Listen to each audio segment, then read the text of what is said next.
art is happening as we speak. You see what I mean? And we need to be documenting this. This is phenomenal. I've been in the arts and promotion and stuff, the arts for many years. Many years. I've been publishing books with the Reading Press, let's see, like almost 25 years. And I remember the way it was back in the day when, people would actually have a reason to say, there's nothing happening in the valley, there's nothing happening down here, right? But my philosophy since then and now was always like, well, make something happen, right? What are you doing going to Austin, going to San Antonio, going to Houston? They already have things made over there. That's not a challenge. Do something here. You do something here. And that's why we started, putting out the notices and, hey, let's put together a book. Let's do a poetry reading. Let's do, something. And we've been at it. I've been working with different people, doing different things. And that brings me to my first guest, who is somebody who is very active in that same way. He's been active also for many years, doing live events. He's a musician. He's an actor.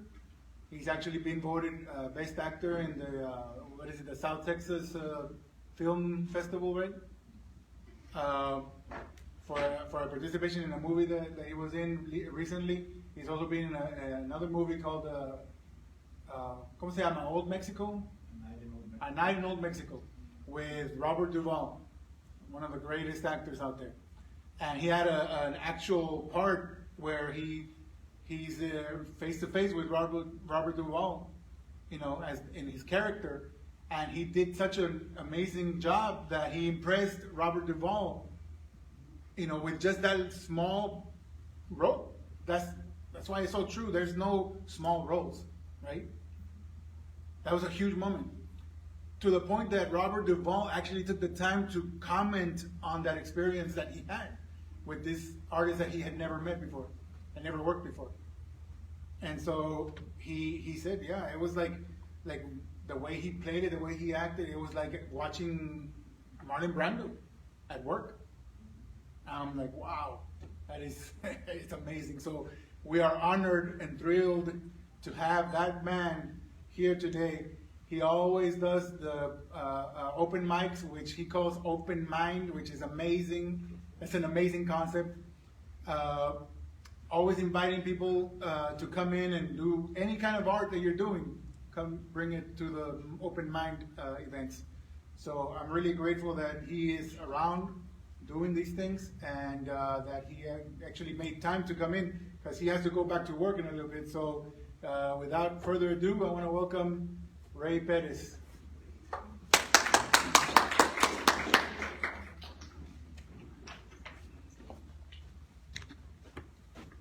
Thank you very much. Hello, nice to meet you all. Hey, how's it going? How's it going? It's great to be here. It's an honor to be here. I think the recurring theme is going to be what he was talking about, which is the valley. The analogy that I always use is when I moved out of the valley and I saw all the stuff that was going on, I wasn't able to see what the valley was until I came back, and then I saw it as a blank canvas. And so I realized that everything I saw that was going on in other areas like Austin or San Marcos could be done here, and anybody that did it here would be considered a pioneer because it had never been done before. Another thing that I really like to touch on when I talk about the Valley and the arts is that it's possible now with modern technology, with the internet, with the connection that we have throughout the whole globe, to be able to accomplish anything you've ever wanted to without even leaving your home. Whether it's acting or art or music or poetry, you can create and then you can disseminate it all over. Right? People can see it no matter where they are in the world. And as he mentioned before, about the role that I got, I wanted to talk about how that happened, because I didn't have to go to LA. I didn't have to go to Austin. The movie industry actually came to us, and it's happening more and more frequently, because so many artists and filmmakers from the Valley that live in the Valley are gathering their own resources to create high quality and high production projects that don't require anybody to leave. So it gives all of us as residents of the Rio Grande Valley the opportunity to be a part of, you know, these high quality, high production films or projects, and you don't have to leave to do it. It used to be in the past, people, and I use this a lot when I talk about having the opportunity to play a role opposite Robert Duvall, is that there are some actors that work their entire life and they go to LA and they struggle, and they're, you know, auditioning after auditioning, and they dream of having the opportunity to have a role opposite an Academy Award winner. And I got that opportunity right here in the Rio Grande Valley. And it's happening more and more. And another opportunity that I was able to have through the internet is there's another actor named Joseph Gordon-Levitt, who's a very famous actor. He started as a child actor on the show Third Rock from the Sun. He was also in 50-50 Batman. He started a website, a collaborative website, which is another subject that we're probably going to be talking about here today, is that the key to success is collaboration, is being able to gather all the resources and unite them to create a wider audience, a wider base, and a wider reach, so that people can see the amount of talent that we have here, because there is an enormous amount of talent. Like Gabriel mentioned, I do host an open mic, and I've been actually hosting open mics in the Rio Grande Valley for over a decade. When I first came back from Austin, I saw that there weren't very many places for me to play my original music. All the bars and restaurants would hire people to play cover songs, popular music.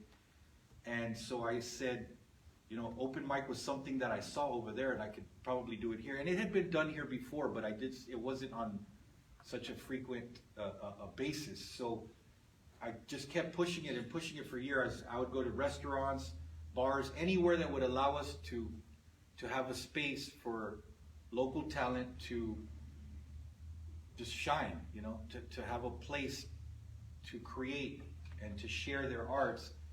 And there were several places where it went on for quite a while. Right now, the current place I'm at is the Gremlin in McAllen.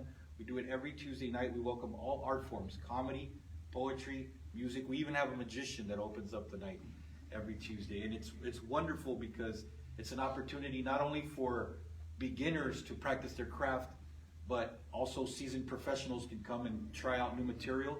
It's also a way for people to network and meet like-minded people and get a sense of that collaboration, you know, that unity.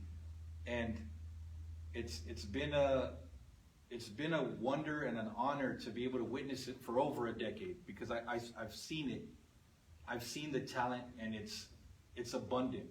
There's so much talent here, and because we're on a border town, it's multicultural.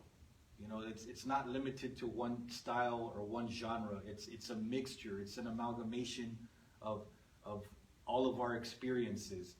And I can't emphasize enough how important it is to have groups like, you know, band right now. What you all are doing is amazing. It's another opportunity for us to collaborate and to showcase our talents and to show the world that, you know, not everything you hear on the news is true about our homeland. It's sacred to us, and, you know, at the same time, it's important that we get the messages out, the real, whether they're political or artistic or whatever, the messages that pertain to us. And it's important that we have avenues And so the Border Arts Network is amazing, and I can't wait to get on it. As soon as I leave, I got to go back to work. So after work, I'll get on it, and I'll create my profile, and I'll do the interview, and I hope that everybody else feels the same way. And I thank you for letting me be a part of this. I do have to go back, and I'm sorry it was short, but I just wanted to share. You got time for a question? Yeah, do you guys have any questions for me? You started, I remember years ago, before I met you, I remember seeing, maybe even on MySpace, notifications like, oh, there's an event going on, open mic, or maybe it was already open mic back then. I think it was, I don't recall the venue, but wasn't it like Hierbería Cultura or something? Yeah, Hierbería Cultura. Is that the first place that you started at? That's not the first place. Actually, the first place was a little like cantina on 3 Mile and Conway called Runners, and it was literally just a little bar, And I asked them, "What's your slowest night?" I walked in. I said, "Who's the owner?" I said, "What's your slowest night when you have the least amount of business?" I said, "Oh, well, Thursdays nobody shows up." I said, "Give me Thursday. Let me just bring people in," and it worked out for the artists much more than it did for the bar, because we got a lot of people coming to perform and sign up, but they weren't really patrons of the place. So it worked out, and I think that it's worked out most where there's already people there. You know what I mean? Because an open mic is not necessarily a big draw for people, except for artists. We love it, and I think my best audiences have always been poetry readings, because I'm a musician, but as a musician I consider myself a lyricist, and as a lyricist I feel like my songs are poems. So every time I played at any of the poetry events that were happening, if I had the chance to become a featured musician, I would take it at a poetry reading, because poets always paid attention. And that's one of the things you can't always get at a bar, because it's like people having a good time, and they're not really there for the showcase. They're having a good time, which is fine. So we've had to kind of adapt, and we've been able to mix that crowd to where they'll get there for the bar and the restaurant, but then they'll notice the talent and say, "Oh wow, this is cool, and this is a really good vibe, and I have friends that want to sing, or I have friends that are poets," and that's how it goes. That's how it keeps growing.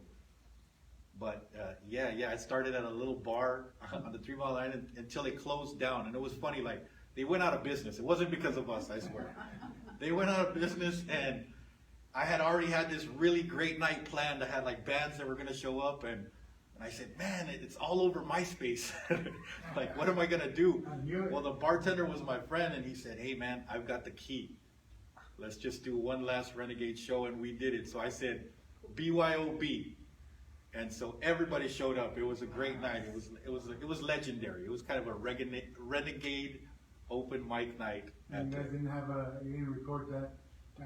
No, actually, it was like 2008, so we all had like flip phones back then, and it was like really small screen and very bad. Very limited memory. Yeah, like 0.5 pixels or something. I don't know. a couple of megabytes. Yeah, exactly. So back then, even selfies were rare. To be honest with you, I think we still had cameras, regular cameras. So there are photos out there somewhere. Well, I have cameras, but only because I'm one of those, nostalgic persons. Yeah. I like cameras. Yeah. Cool. Anybody else have a question for him?